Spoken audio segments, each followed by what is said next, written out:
Hello, everyone, and welcome to another episode of Dice Jailers Campaign 2. I had a joke for this, and now I don't. Thank you all for tuning in. Thank you for being here. Look, my brain is always just coming up with other titles for this campaign, and each one's worse than the next. And all of them disappeared from my brain as I started this intro. Thank you so much for joining us for another episode. We have our announcements, if we have any, that I will kick to Future Jordan. Hello, Future Jordan here with just a couple of announcements. Thank you to Sirenscape for all of the music that underscores our entire show. Also, thank you to everyone who came out to Emerald City Comic-Con to play at my tables. It was so much fun. It was a great time. We had a blast. We got a bunch of new people playing Dungeons & Dragons and other TTRPGs for the first time ever, and that's just a great thing to do at a convention. Also, please go see Monica's show, We'll Miss You When You're Gone, down at Theater Off Jackson in Seattle's International District. It's a really cool show, really fun. It's running for another couple of weeks, so go catch it. Also, thank you to our Ko-fi subscribers that are in our Discord channel now. They are able to ask us all kinds of behind-the-scenes questions and are able to watch our episodes while they're being recorded so they can catch some stuff early. They can see the spoilers, and they better not spoil any of the story for anyone else. I think that's all of our announcements, so back to you. Thank you, Future Jordan. There we go. If we had any announcements, they all just happened. You saw them. Which means we can kick it very quickly to my favorite part of the episode, Jaime. Oh, hi. As you well know, now joining us for our 7th session, we would like for you to give us money. And in order to facilitate you giving us money, we have signed up on Ko-fi, which is pictured on the screen where Jordan will indicate now. Yep. In order to facilitate you giving us money, you can go to that very website that Jordan will now point out again for the first time. Thank you. And give us that monies. We would use the monies to for some reason my brain immediately went to the betterment of our souls, but I don't know why, because that's not what I mean. It's for the betterment of the channel, the experience for you, the viewer. It would things like art, character art, so you could picture what these characters look like. We know in our heads what our characters look like. I couldn't tell you what anybody else's character looks like, really, except for, vague Ring of Keys lesbian and black and white hair, bloody nose. Yeah, so, don't you want me to know what the hell I'm doing?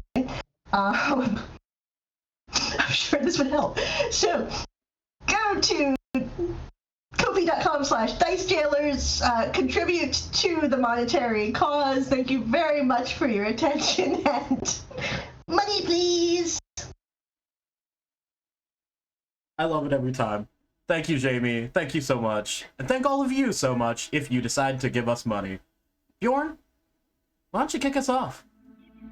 I would love to. The 4 of you, now that your group is no longer 5, thanks to the destruction of the parallel spire and Flint Speaker being utterly crushed by the remnants of it, found yourself stranded in the ghost city in the desert of prayers, the Jailkati Dunes, a city known as Salnor. A few things stood out about this place. 1, no people anywhere. And then 2, no life of any sort anywhere. You could see a settlement to the east, a small town, and after taking some time to rest, letting the sun come down a bit so it wouldn't be so extremely hot, you began your trek eastward. It was noticed that while there seems to be no life within this city, there's definitely some life in the desert itself. Largely, no pun intended, massive sandworms that live out here. you've felt the rumblings through the ground in their movement, and were able to even see some trails where they went, including one that collapsed a dune completely by going beneath it. Thankfully, they seem to be traveling a great distance away from where you all are, for now at least.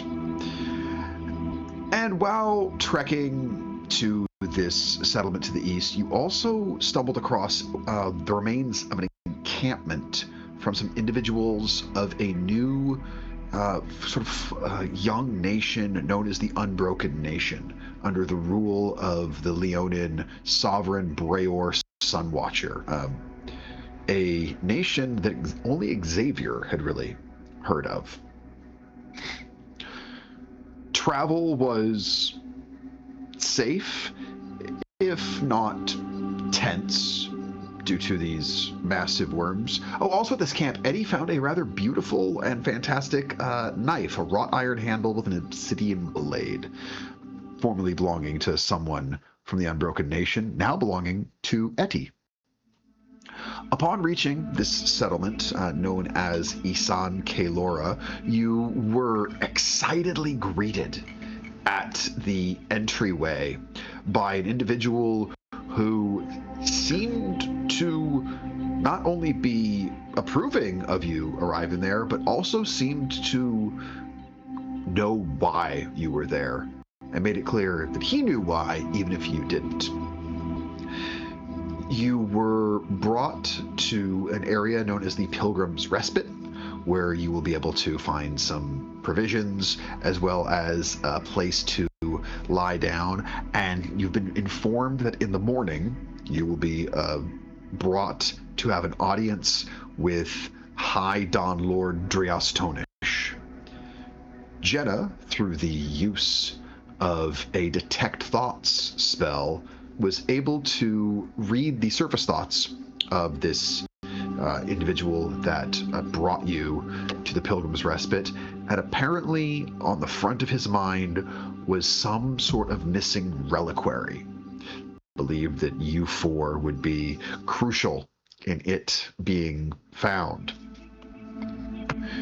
You found yourself greeted by Elna Kulfo, a young elvish woman who runs the Pilgrim's Respite, and that is where we pick up, as you are at the Respite, and Ilna is looking at the four of you. She's like, yes, what can we do for you? Food, refreshment, lodgings, all of the above? Yes. Please and thank you. Wonderful. The four of you, she'll gesture to a small 2-story building, sort of the end of one row of structures. So you will find a pair of rooms in there. Set the beds up however you want. They're currently in bunk formation, but they're not fully attached. Looks at Varsha. You're probably strong enough that you could move them. Or if you don't feel like manual labor, I have plenty of people who'd be more than happy to help out if you prefer a twin setup as opposed to bunking. Supper will be right around sundown, but if you are looking for something in the meantime, I can have some simple provisions brought to you. Please make yourselves comfortable. And if there's anything you need, do not hesitate to ask. His light shines on us all. Thank you, ma'am, and may you ever bask in it. Thank you. You know how to do like a charcuterie? Oh, goodness. Well, I'm going to say no, but yes. No, in the sense that I don't know how much traveling you've done, but the desert is not the best place around for cheese. Just have you ever smelt anything curdle in the desert? We're grateful for the hospitality. Thank you. Come on, Etty. And Marcia said she said that she could bring out snacks. I need a snack. We've been walking for at least 30 minutes. You don't walk into a church and ask for charcuterie. Let's start with that lesson, shall we? Well, I don't know. You'd never know unless you ask.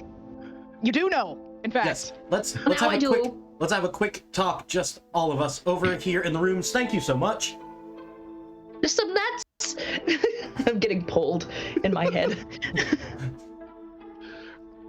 And inside the structure, it's very, very. I love it. I fucking love it. Walk into a monastery and be like, "Can I get some service?" Yeah. Is everybody's gonna eat those crackers and like the little wine cups, or can I just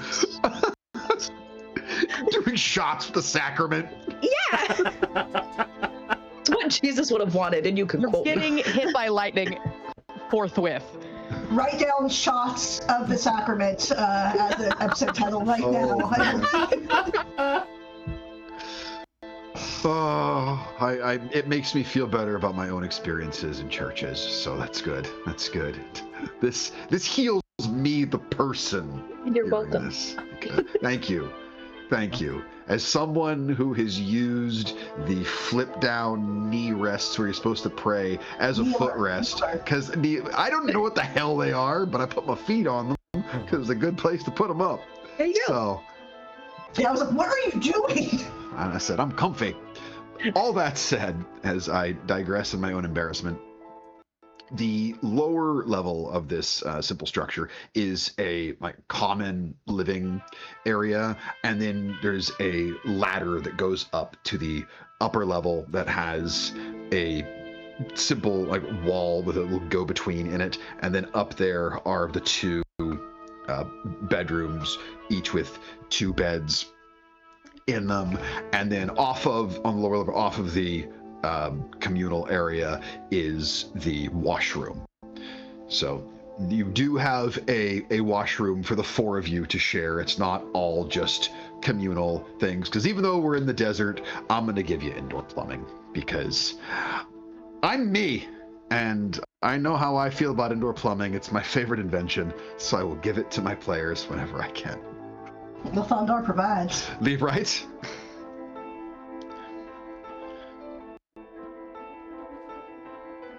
Okay. Varsha, I saw you have the same look in your eyes that I did while we were walking. You've got something on your mind. I do too. You talk about that while I do this. And as soon as we're in a place together and relatively private, I'm going to do a little couple mystical motions with my hands, and my eyes are going to glow, and I'm going to cast Detect Magic and take a look around. Right. So, looking at your allies, all of your magic items glow as magic. So the information you usually gather right there is you're not in some sort of anti-magic area. Your magic is working. You can see very, very faint traces of magic in sort of whatever clay was used to attach some of these bricks made to each other. So you're guessing some sort of religious enchantment probably put on it to help strengthen and make it more sturdy. But then otherwise, looking about inside of this structure, it's a building. Okay. You don't see anything that really stands out as magical inside. I'm just gonna use that to augment my general just looking around and keeping an eye out for us. All right. It occurred to me that maybe not all of us are as traveled as I am. Are all of you from Cladborough?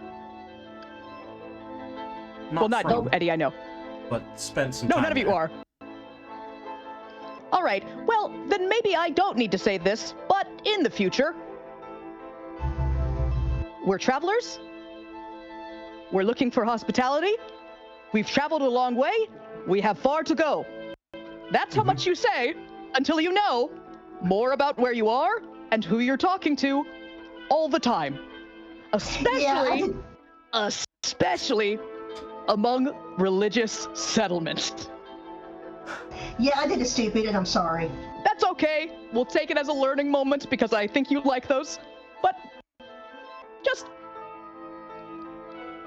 no one needs to know where we're from or where we're going until we have some trust in a person that we're talking to for over an hour.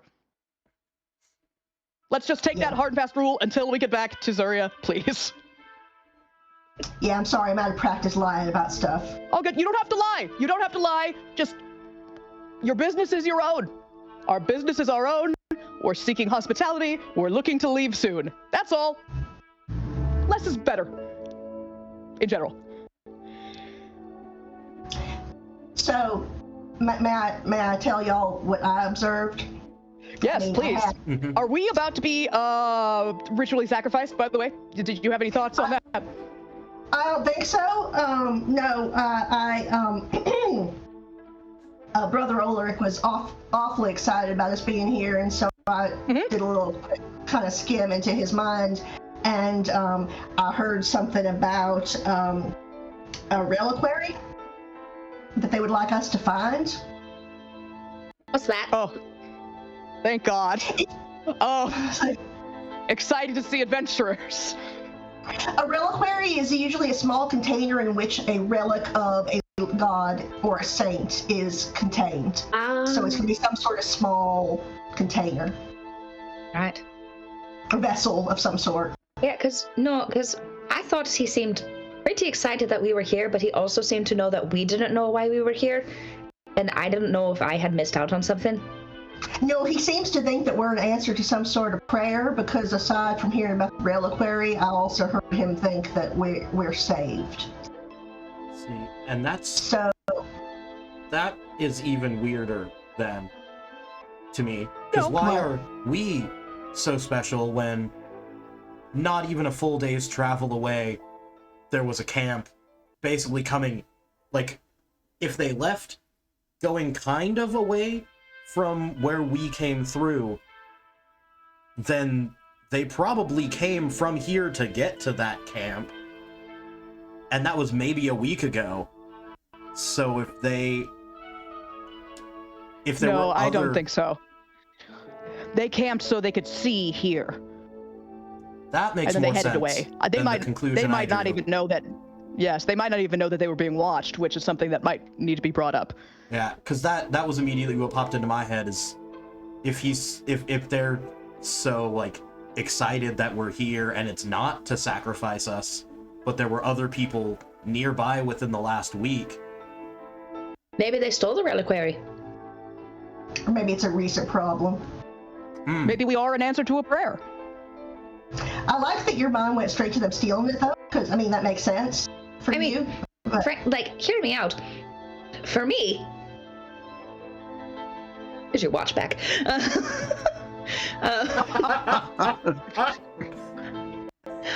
the hell? No, if you think about it, because it was pretty close, and like you said, that they were trying to keep an eye out, it would make... And if you thought that people were coming that way too, it would make sense if they were like keeping an eye out for when their group comes back to make sure that they didn't sound any alarms or anything like that, if somebody did steal it. However, we also don't know, I guess. But again, we did. Sorry. Oh no, it really is just. He really seems to think that we don't know why we're here, but he does know and is happy. So again, I think that the fact that we look like adventuring types and we're from potentially a ally kingdom makes sense. Well, okay. That was the... Oh. Yes. Right? Yes. If the nation, the Unbroken, if they stole it, then us being Zurians would then be helpful to them. Yes, because we could go after them without. I see. God, I'm glad we're 4 quarters of a whole the brain. good thing about... I'm sorry, what? I'm glad we're 4 quarters of a whole brain. I'm the hippocampus. Jenah's has half a brain at least. Go ahead, Jenah. I resent that very much. I would like to point out that I was earlier traumatized, and it's hot. But, Hippocampus, not my best. that's that big water animal you see on the Jungle Cruise, right? That's right. Yes. Oddly violent. It's where they all live.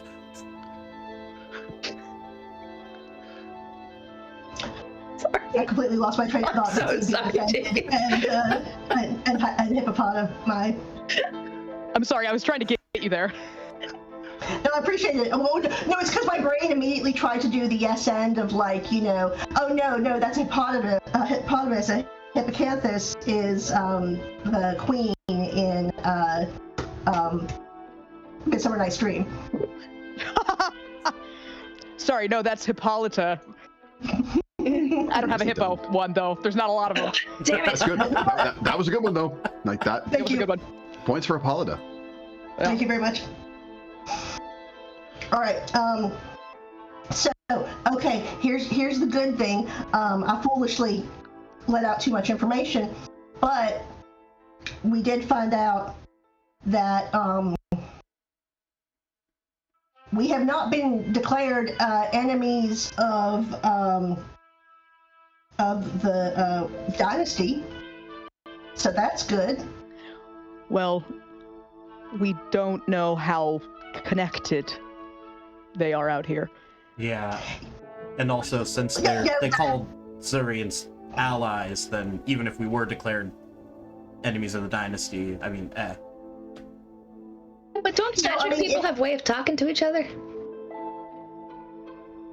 Those aren't always reliable, which is why we were sent on this mission in the first place, in fact. Mm-hmm. No, that's an excellent point. Well, let's just put it this way. Everything that y'all said is right and true. But I have thought it strange that the rest of the...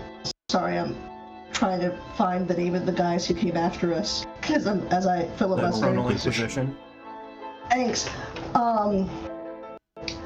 There's about 10 members of the Chronal Inquisition, and they could have caught up to us if they wanted to. So the fact that they, A, did not, and B, did not send word to the nearest settlement, I think is a very good sign.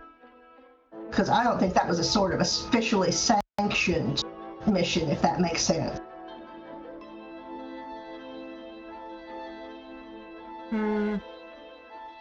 I mean, they...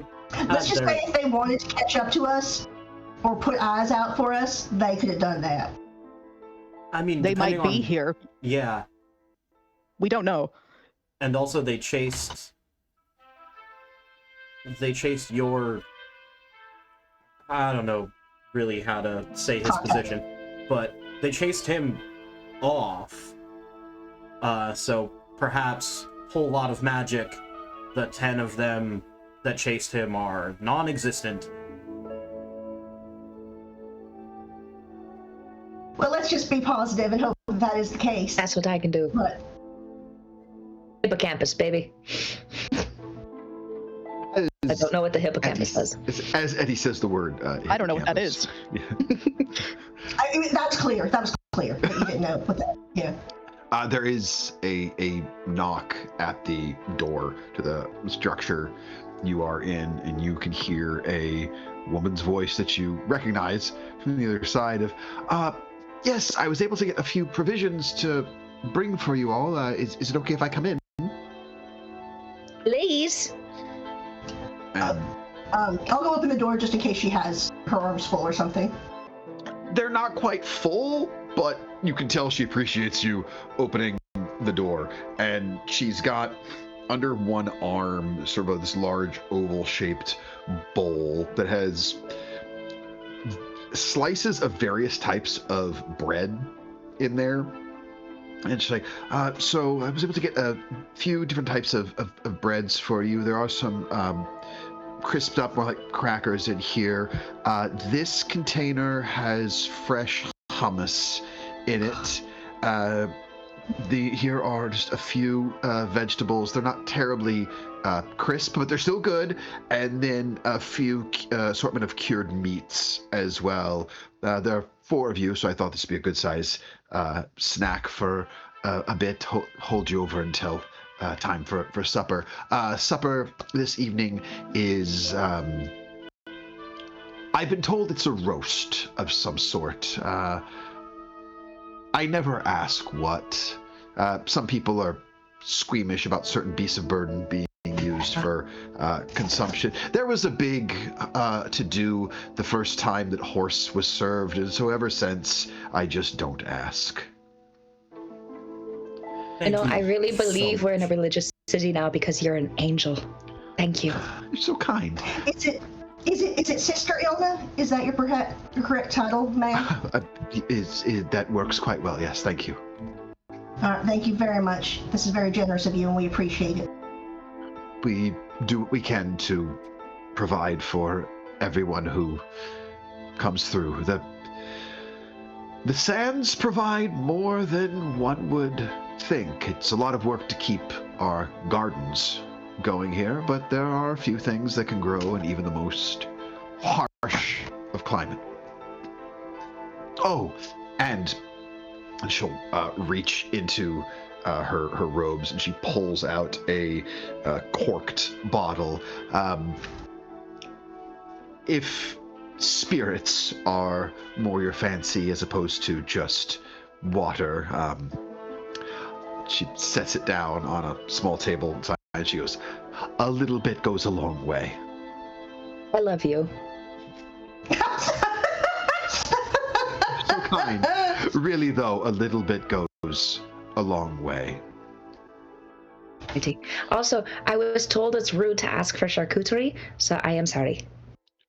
Oh, I don't know that I would call it rude. Just again, it's not the best environment to try and make cheese happen. Not a whole lot of dairy going on, you see. I understand. This is perfect. Thank you so much. Though there is, we do at times have camel's milk available if you're really in the need. I'm down to try anything once. Oh, well, okie dokie. Well, we'll make sure we milk a camel for you before supper. Yes! Thank you so much for all of this. I will have 1.5 million questions for you about this entire settlement soon. We just need to get. I hope I have 1.5 million answers for you then. I assume one is how you milk a camel. By hand. I would figure the same. You know way what? You asked us to. You know what? Never mind. Thank Would you like to very learn? much. No, ma'am. Thank you so much. You're very welcome. I have milked many a goat in my life, and I'm pretty good not milking something else again. Though I'm sure the camel cannot be a more hateful creature. They're usually quite calm about it. Right now I've got 1.1 million questions. I shall leave you all for the time being. Please, eat up, enjoy refreshments, and again, if you are in need of anything, do but ask. We will always provide as much as we can. Thanks. And she will depart. I wonder if they go to bed like real super early, because they want to be up with the sun, or probably before the sun, so they can do a ritual about the dawn. That's not important right now. I'm sorry. I am going to preemptively get a couple of pieces of bread before Etty can eat it. Yeah. I'm waiting until everybody gets some before I eat it all. Etty, you can take my portion. All right.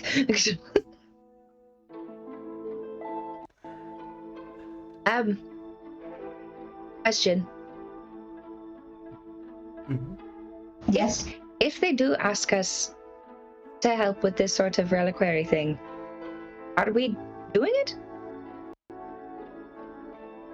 Well, not for free. Yeah. Well, I don't quite know how much of a timeline we're on. Because the guy that you were supposed to give the message to then turned into a bird and was chased by 10 time people. And I don't... We've delivered the message. Yeah. Oh, shoot. All right. Oh, gosh, y'all. I'm sorry. Oh, gosh. Okay. No, I forgot. With being traumatized and possible sunstroke. So I heard from Istakoth. Oh, shit! He messaged me. He was still standing as a couple hours ago. And he told me, well, actually the same thing that Rolza told me, which was head towards the crossroads. He also said that he would catch up with us and help us, but I don't know if he dealt with all of those people who are after him. I don't know if he send more, but crossroads is where we need to head, or well, where I'm gonna head. And I figure y'all want to stay together at least until we're at something more approximating civilization. And the crossroads is where? A secret hidden place that people don't really know how to get to. Oh, I figured out where it was, but it's not close. And I'm going to. She excitedly monologues for a second about how I think this was the first or second session that I had this epiphany of where it would be, and I excitedly monologue about that until I read the room and go. Anyway, so I know which way to head. But so I figure since they want something from us, we, as recompense, could ask for any sort of, I don't know, camels to travel on, supplies to make our lives easier. This is Jaime, a DM question. I know where we need to head. I know it's not close, but now that I know where we are, do I have an idea of exactly how far away it is? Yes. So with where you are basically right around the midway point of the desert known as the Jailkati Dunes. You would need to travel east through the entire rest of this desert and then continue on through a second desert, less harsh in terms of heat, but no less harsh in terms of environment, known as the Leeward Sands, which would eventually bring you to the highly active volcanic mountain range of the Mulbuldar Crags. The path to reach the crossroad is going through nothing but treacherous environment after treacherous environment, followed up by a treacherous environment. And even then, while you know where the crossroad would be located, you would also have the awareness that it is basically a safe house of sorts. So it's going to be a fairly small location. It is a very specific crossroad within the crags. So there would also then be the necessity of finding it along the western face of those mountains. Far from an impossibility. But it's not as simple as once you reach the mountains, you're not going to go, there it is. There would be searching involved. So a difficult and dangerous trek, though not an impossible one. And that would be the information that Jenah would be able to deliver to all of you. And Varsha, you would very much know that to get there, this would mean heading further and further and further east to reach the mountain range that is the natural dividing line between the Alluvial dynasty and the Costonian Empire. Why exactly? Why go there? Yes. Two archmages told me to. For what? They didn't expand on that, but before we left, Rolls had told me if anything went wrong, get to the crossroads, and things have definitively gone wrong. And then Istakoth, when he messaged me, also said, get to the crossroads.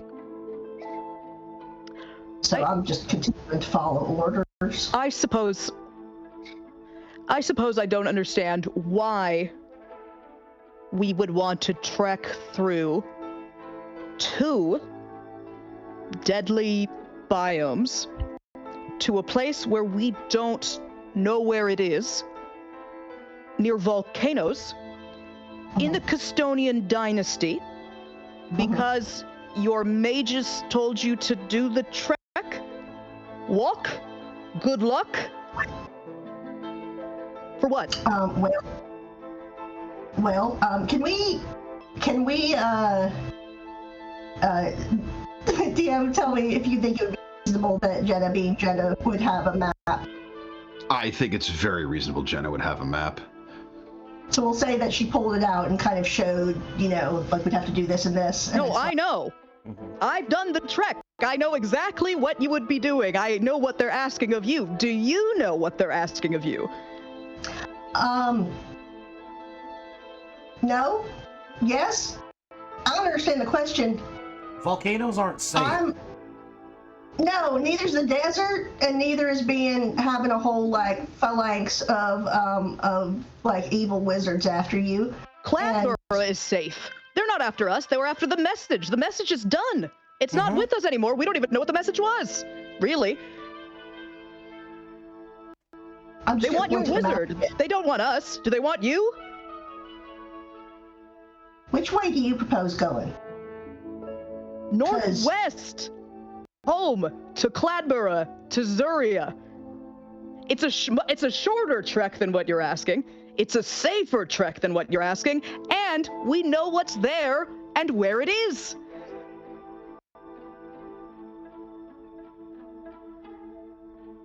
All right. Well, let me put this differently. I'm going to the crossroads. You can do what you want to do. I don't know that you are going to make it by yourself. Can I? Again, I don't know that you know what they're asking of you. Just putting it out there, Jenah. We might be able to have an easier time getting to the crossroads if we go back to Cladborough first. We could restock on supplies. We could maybe talk to people who you trust. You seem to know a lot of people there, at least in the wizarding community, that might have an easier time of how to get there without having to go across desert and worms and volcanoes and worms and worms. I didn't even mention the worms. I keep thinking about how pretty that turn was. But, well, I guess, what is the possibility that it would be faster to get there from Cladborough as opposed to here? Seems like it's far either way. I mean, it's further to go in the opposite direction and then go back across. Without supplies, you won't make it. Which is why we're going to help with, or I guess perhaps just I am going to help with the what have you. The Requiem? Reliquary. Requiem, that's right. Reliquary. Yeah. Which is why I help with the reliquary and get supplies. The person that I trust in the where the hell are we from? Sorry, I constantly. Yeah, no, but I was like, Kingdom of Zuria. The kingdom. The person that I trust the most in the kingdom told me to go to the crossroads. Furthermore, when we were in the kingdom, the ambassador, apparently, from the dynasty was already there and already knew to be looking for us. I understand what you're saying, and I understand that I do not understand this terrain. I'm not pretending that I have any idea or any proficiency in crossing a desert. However, I feel better about not being in an obvious place where they know to look for. Because I don't know who all knows that an act of war was committed. There has not obviously yet been a general declaration of war, or not one that they've heard of out here. But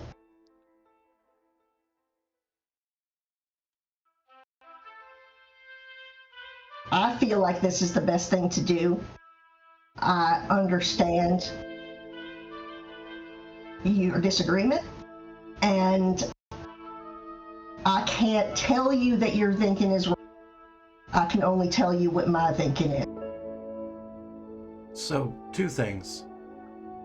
One, an attack on a single wizard's tower that's way far away in secret isn't exactly an act of war, all things considered. And two, as long as I've known you, you've always been a person to have a plan first. Before you rush off to the crossroads, just make a plan first. That's what I'm currently trying to do.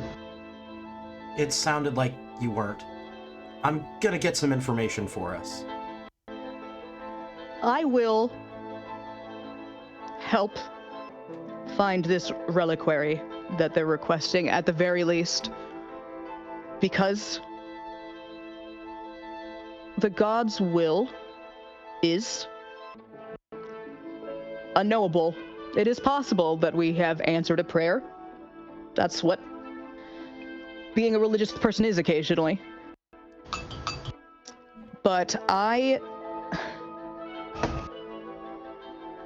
don't know that I can make the trek farther than that. Maybe the situation will change after we do this thing. But between here and this area that you want to go, there's at best 2 major settlements between here and there.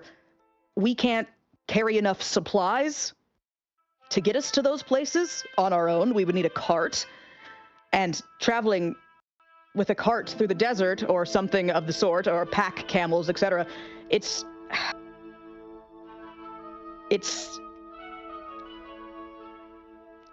difficult. It's much more difficult. Yeah, how'd you do it when you traveled? Alone. And 4 isn't better? Not in this case. I also almost didn't make it many, many times. I appreciate your candor. I appreciate you not talking to me like I'm stupid. I don't think you're stupid. I think you're unprepared, which is dangerous for a smart person. I'm very, very unprepared. Yeah, did not expect to end up in the middle of the desert. It's not my plan. No, I, honestly, it's some of my resistance to this, because your mages have not been helpful to us so far. They seem to have actually made the situation much worse, so I don't know if I am willing to walk on faith in your mages. No, that's fair. I will have some words when I see Rolza again, because she obviously sent us something much worse than she left.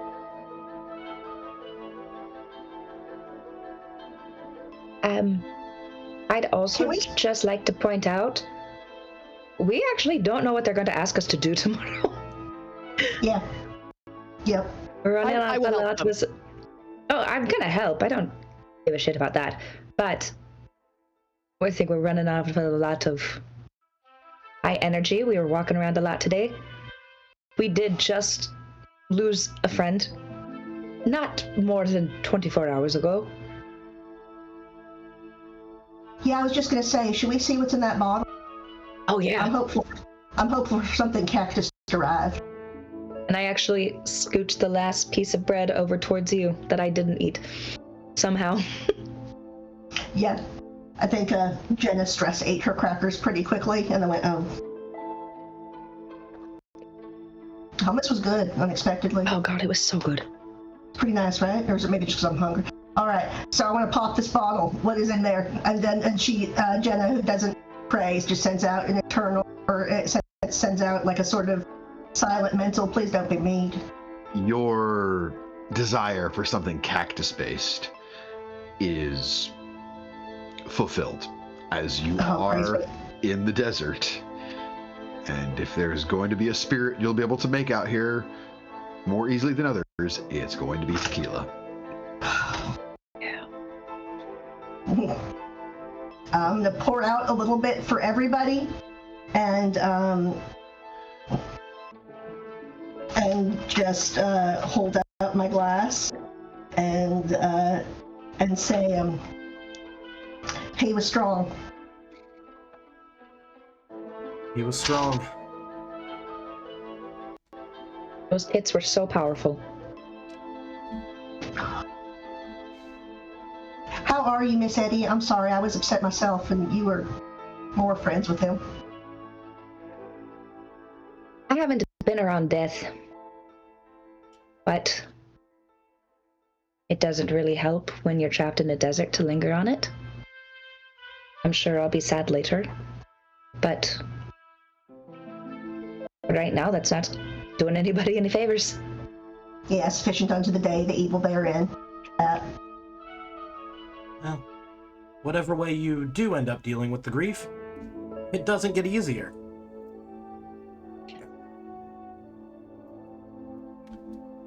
More, I'm not gonna lie, I'm very impressed I hit somebody that hard. You were very impressive. You were very impressive. The DM I'm still impressed by how much damage was rolled on that one day. That was great. Thank you, Monica, honestly, too. That was awesome. I'm always like, why don't I play anything other than a rogue ever? They're, like, insane. They're so cool. Because when you miss on your one attack, you want to cry. Oh, yeah. Yeah. I will say this, the tequila, it's delicious. It goes down dangerously smooth. It's one of those where you're like, I could drink a lot of this. Ooh, that's a problem. It's dangerously smooth. Yeah, I'm gonna say I didn't pour out full shots. I just kind of poured out a sip for everybody. And then like left the bottle to like, people do what you're gonna do. But Jenah has her kind of mini shot and then isn't drinking right now because it's like I need more food in me because I have to make a whole ass plate with not a lot of information and resources. Is there anything anyone wants to do or say before supper, bed, the next morning, etc.? I mean, I'm eventually gonna try and get some information on just the settlement in general. What sort of info are you looking for? How long it's been here, how often they get travelers through, a good sense of how big the settlement is in total, that kind of thing. Give me a persuasion check for that. Yeah. Which one will be nice? We'll say this is just conversations you have with people at the communal supper. That is 23. 23. You're going to find out a lot of info. So the settlement itself has been around for a few decades. It was built not long after Salnor seemed to wither and that city was no longer able to support life at all, and it was built in response to that, as the followers of Lathander that set this place up did so in the hopes of bringing life back to the city of Salnor. They don't get travelers through here terribly often, probably just a handful or so of times a year, but when people do come through, it's often in very large caravans. And there are times where sort of as one large group will come in, another group will kind of use that opportunity to leave, as there'll be a big exchange of supplies and whatnot. And that's sort of the idea of like, perhaps the path is a little safer to travel. this most recent last year or two, they definitely have seen a few less individuals, and they believe that may be due to the fact that some folks of the alluvial dynasty aren't as eager to travel so close to a border of the unbroken nation now that it's started to form and things are very contentious between the two nations. Mm-hmm. But all in all, it is a place where sort of everyone supports each other. Okay.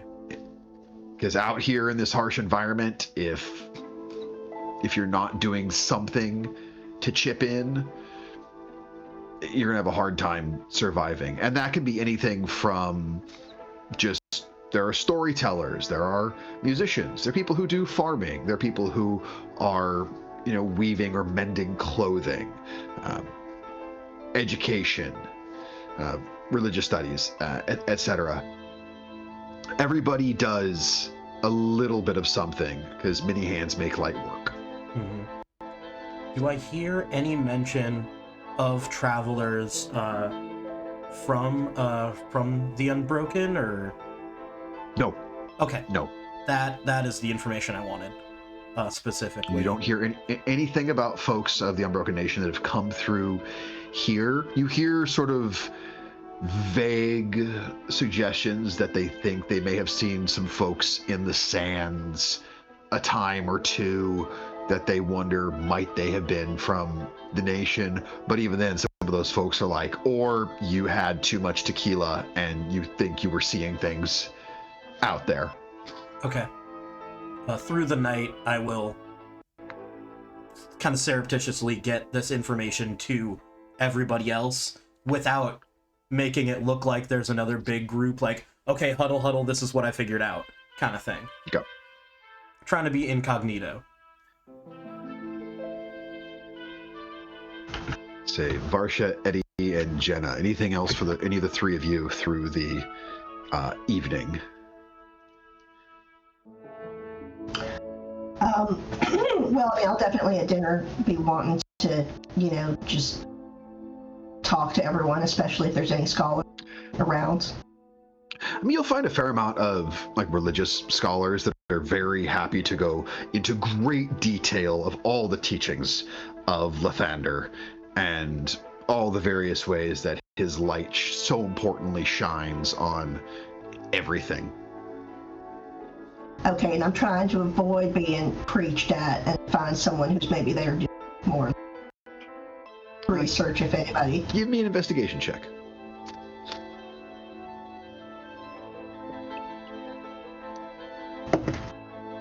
Uh, 14. 14. You are able to find one individual that kind of stands out a bit from the rest. It's a human male, probably early 20s, and while he is still wearing vestments of Lathander and all that, what you do notice is the book he has in front of him at supper is not a religious text. It's actually more based in just how to cultivate and survive in a desert biome. And he introduces himself as Brother Tobias, and he's largely here to learn more agriculture. He has curiosities of how to survive in harsh environments.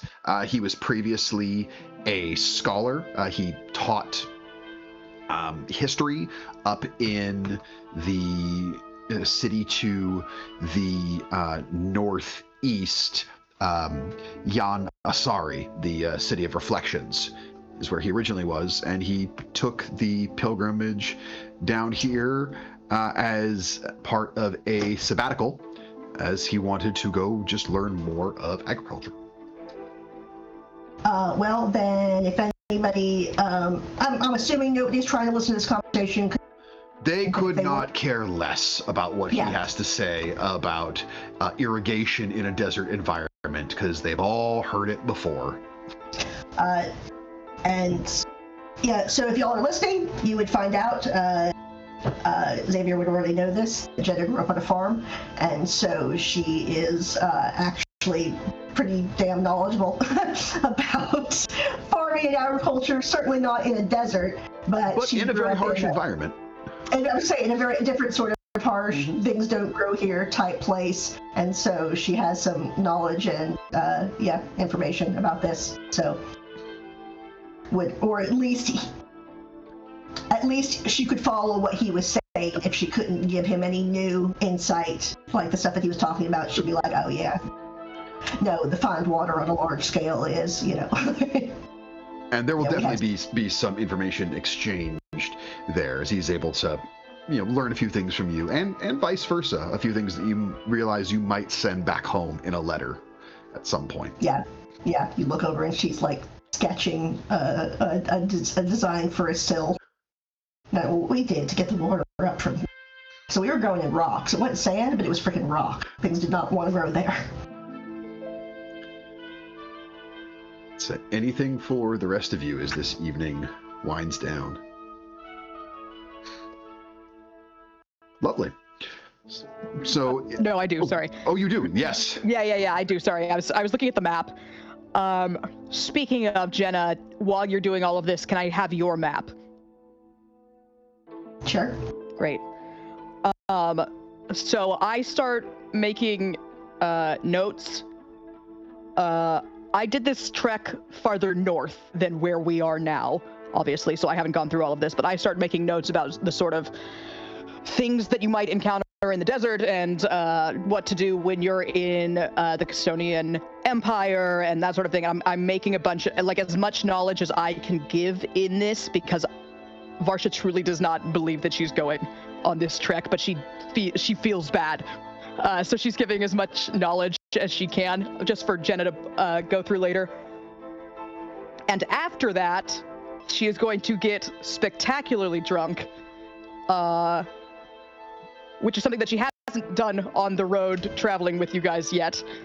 And then sort of seeming like we are going to be safe for the night and that she's not going to need the rest of her spell slots, she's going to retire back to the room, and she is going to pump 2 first levels at a second level cure wounds into herself,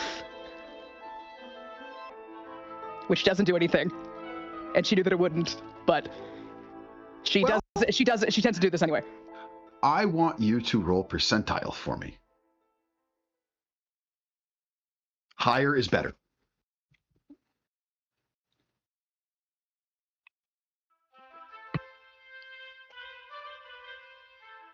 $28. You're right, it does nothing. Maybe one day that will change. We shall see.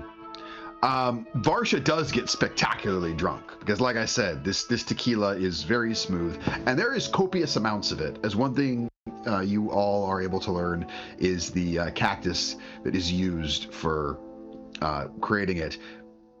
It grows abundantly to the northeast of the village. It's not hard to find this stuff, and they've also found ways to grow it themselves within the walls of the settlement. There is plenty of this to go around. The night will wind down, as the theory of many of them are probably up very early to be up with the sun. You are correct. And as it gets dark, there is very little life happening. And each of you will make your way to sleep. It was a long day. None of you have trouble falling asleep.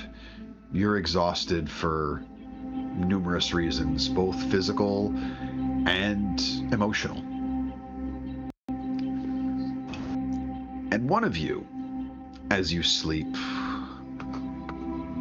dream is very vivid. Varsha, you can see the sprawling landscape of the continent beneath you, not in the bright colors of a map, but in the raw, natural texture of the land itself. And you feel like you're looking at it probably from almost a mile overhead. Just your vision stretching out as far as it can see. And you can see glimpses of the glacier far, far to the north. And slowly your vision begins to descend, specifically focused on a point.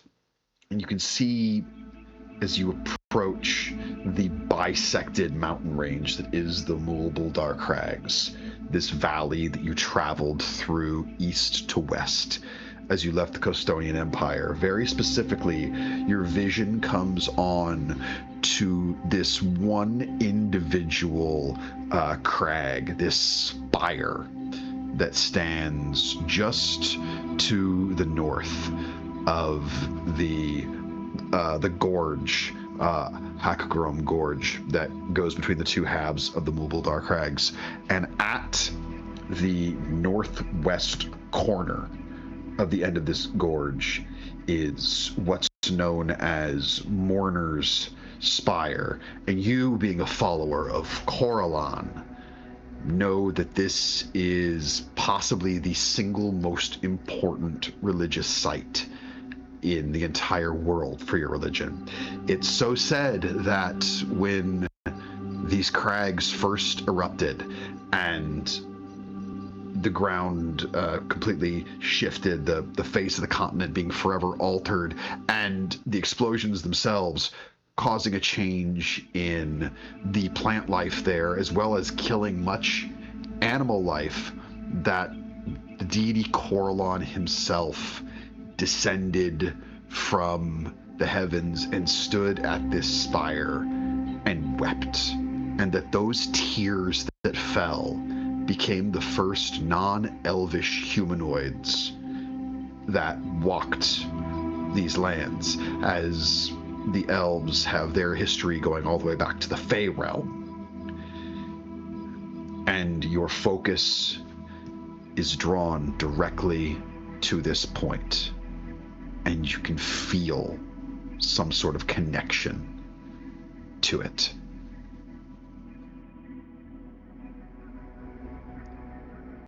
And you simply hear 3 words resonate in your head. It's a voice you recognize. You've heard your god speak to you before. You hear Coralon's voice simply say to you, "You must see."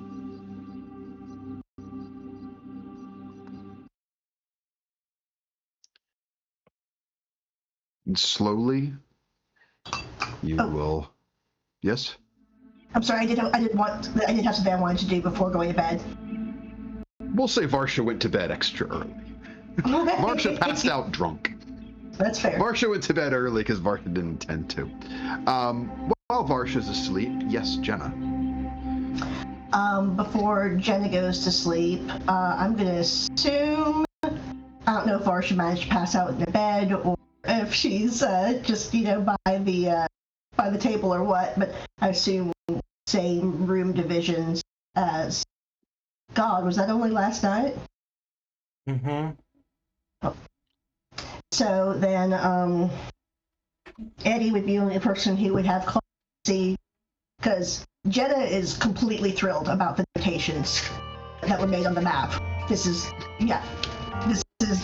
fantastic. She's very grateful. This is amazing information. So what you see her do is take off the little glasses that she always wears. She spreads the map out. She takes off those glasses and puts the map and says a few words, and then goes about doing the rest of the stuff to turn in and get ready for bed. You see a spectral copy of herself appear in the chair by the map and immediately leans over it, puts the glasses on, and starts poring over all the new information. And Jenna's going to not pay any attention to it and is going to go to sleep, and in the morning she will know everything that was written on the map. Fucking wizards. Yo. Etty's just been playing the knife game with the new obsidian knife like this whole time. Oh, if I see the knife, I'm gonna be like, did you want me to identify if there was anything special about that? Feels pretty special to me. All right. I think so. It looks like you're What's that? reading yourself. Oh, she's fine. She's doing her own thing. I mean, you can go for it. Just give it back. Of course. And I'll ritually cast Identify. It is simply a +1 knife of returning. This knife, if you throw it, it will return to your hand. So I'll tell her that and say, I mean, I imagine you already noticed the iron, so it'll be real useful against anything Fey to bother you.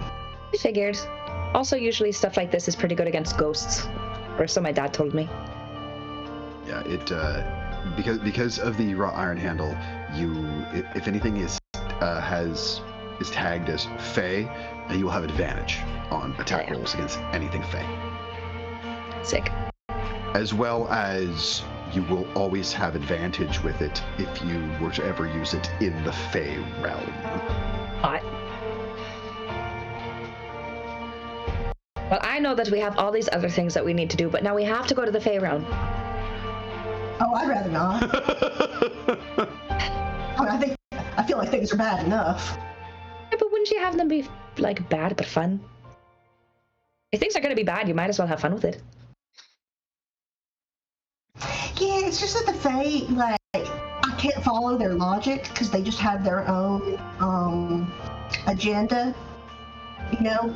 And it's you can't reason with them, and you can't kind of figure what they're gonna do because they're so well, they live forever, and so now they're just doing weird stuff, you know. Well, stick with me and you'll have great practice for when we get there.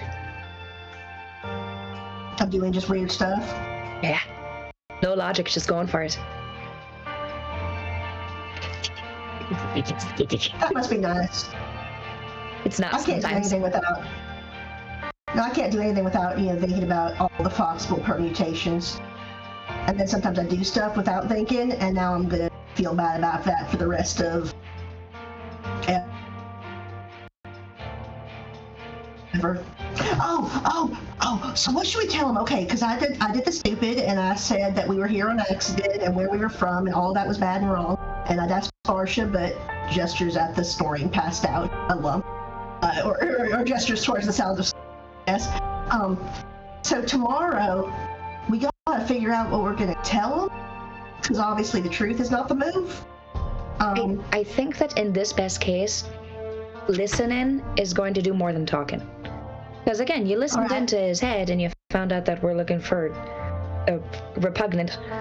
And so I think... Real fair, yeah. Sure. I think figure... Put it this way. You're a person who likes to have all the information, right? To make an informed decision. So wait until you have all the information. Okay, but if they ask us... I usually, at that point... So how did you end up here on accident? I did have an idea. I think that... I mean, I'm totally down to hear your idea. I feel like it's not... And granted, I don't know too much about religious types. But it's not so much, how did you get here? More as the, oh, you are. Like Varsha was saying. We all kind of look to her a lot. Do you think that she's okay for that? I don't look to her so much as she tells me what I'm doing is wrong. I don't think that what she said was that you were wrong. I think she was like, hey, I think you have a lot of trust in people, and maybe some people aren't trustworthy. No, and I have repeatedly admitted that was not smart, and I am going to continue to assume that I had a touch of the heat stroke. No, and you know what? So fair. I like the, you know, I don't much care for religious types, But the ones in Lathander were always so nice when they came through, because they were just about like, sunshine, with our blessings upon your crops, and, nice people. And I kind of forgot that, people can say that they're some sort of worshiper and then actually not be that kind of a good person. But I think that kind of goes back to the people will show you who they are quicker than they'll tell you. Yeah, no, it's foolish. I think I said my name was Etty right out the gate. Granted, it's a nickname, so. But. Henrietta? Harriet. Oh. Don't know why. But I think we're all figuring it out. I think also there's been a lot of, to put it in your phrases, a lot of unvariables that have happened. I don't know if that's the right word. And that's just Alex not knowing if that's the right word. But I think that we're all just acting a little fey, going with the flow. And as much as we might want a plan, we can't have a plan until we have all the information. You see Jenah struggle with the idea that she's acting fey and is trying to take it in spirit that you meant it, but is also kind of deeply offended at the thought that she's acting in an illogical way. Can I ask you a question? Yeah. When did you and Xavier break up? I think it was about 10 years ago. Why? Roundabouts. Why? You'd have to ask him that. It was not my decision. Would you want to get back together? Oh, I feel like we don't even know each other at this point. It's been a long time ago, and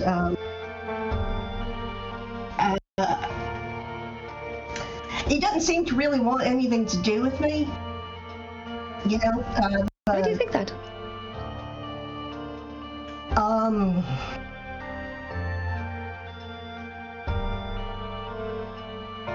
I know I hurt his feelings very badly. I guess he hadn't forgotten that. That's a hard thing to recover from. But maybe you two are getting to re-know each other. I mean, I feel like there has to be a reason. I may not be... The gods do the gods thing, right? But I don't believe that things happen by accident too much. And I don't know. Maybe you can re-meet somebody in a new way. It just seems to be a lot of tension between you two, and I didn't know if it was left at the altar kind of situation, or we were young, dumb, women in love, or one night stand. I don't know. No, more the second. We were together for a couple of years, and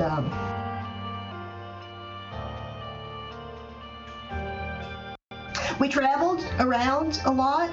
And then I got the job with Rosa, and I didn't have the time or inclination to do the traveling anymore. And,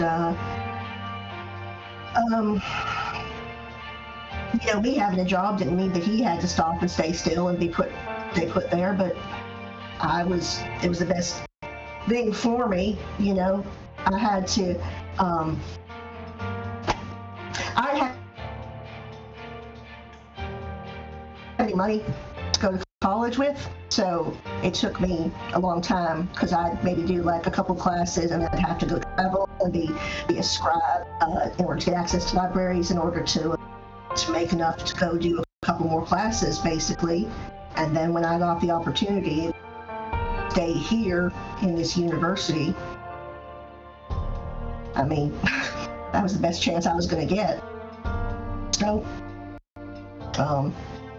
and I decided that was more important than him, and that hurt his feelings, right enough.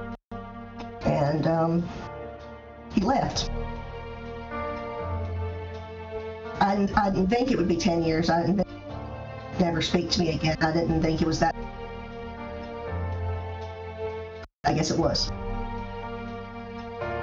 2 different plans. I just thought of something based on what you said. I saw something real good. Okay. Because I had an idea for a lie, and I'm real bad at lying, but I have a good idea. What if I tell them that I had, so I use a little bit of the truth, and I say that I did like a teleport, pulled us off course, and I didn't expect to end up here, and they will think that was Lathandar brought us to them, and they won't ask any more questions. And so I they think don't mention the tower. I think that is a really, really great thought if they ask us. And if don't, then I just don't say anything. And you don't have to say anything. And there you go. Yeah. You have your plan. Mm-hmm. See? Mm-hmm. See Jenna visibly relax because there's a plan, and that's a much better situation. There you go. With that planned upon, with Varsha very passed out on tequila and having had quite the interesting vision in a dream, the rest of you will find your way to sleep as the dawn will soon arrive. A dawn you will be awakened to not long after. And that will be where we pick up next when we find out what this audience with Dawn Master, hi Dawn Master, Drias Tonish. Dawn Lord. Dawn Lord, thank you. Dawn Master's even above it. This is what you have when non-religious person has to talk about religious things. Hi Dawn Lord. Thank you. Your Catholic school came in handy, Jaime. There's no masters and lords in the Catholic Church. Oh, anyways. All that shit's gonna happen, and we will find out what chaos awaits.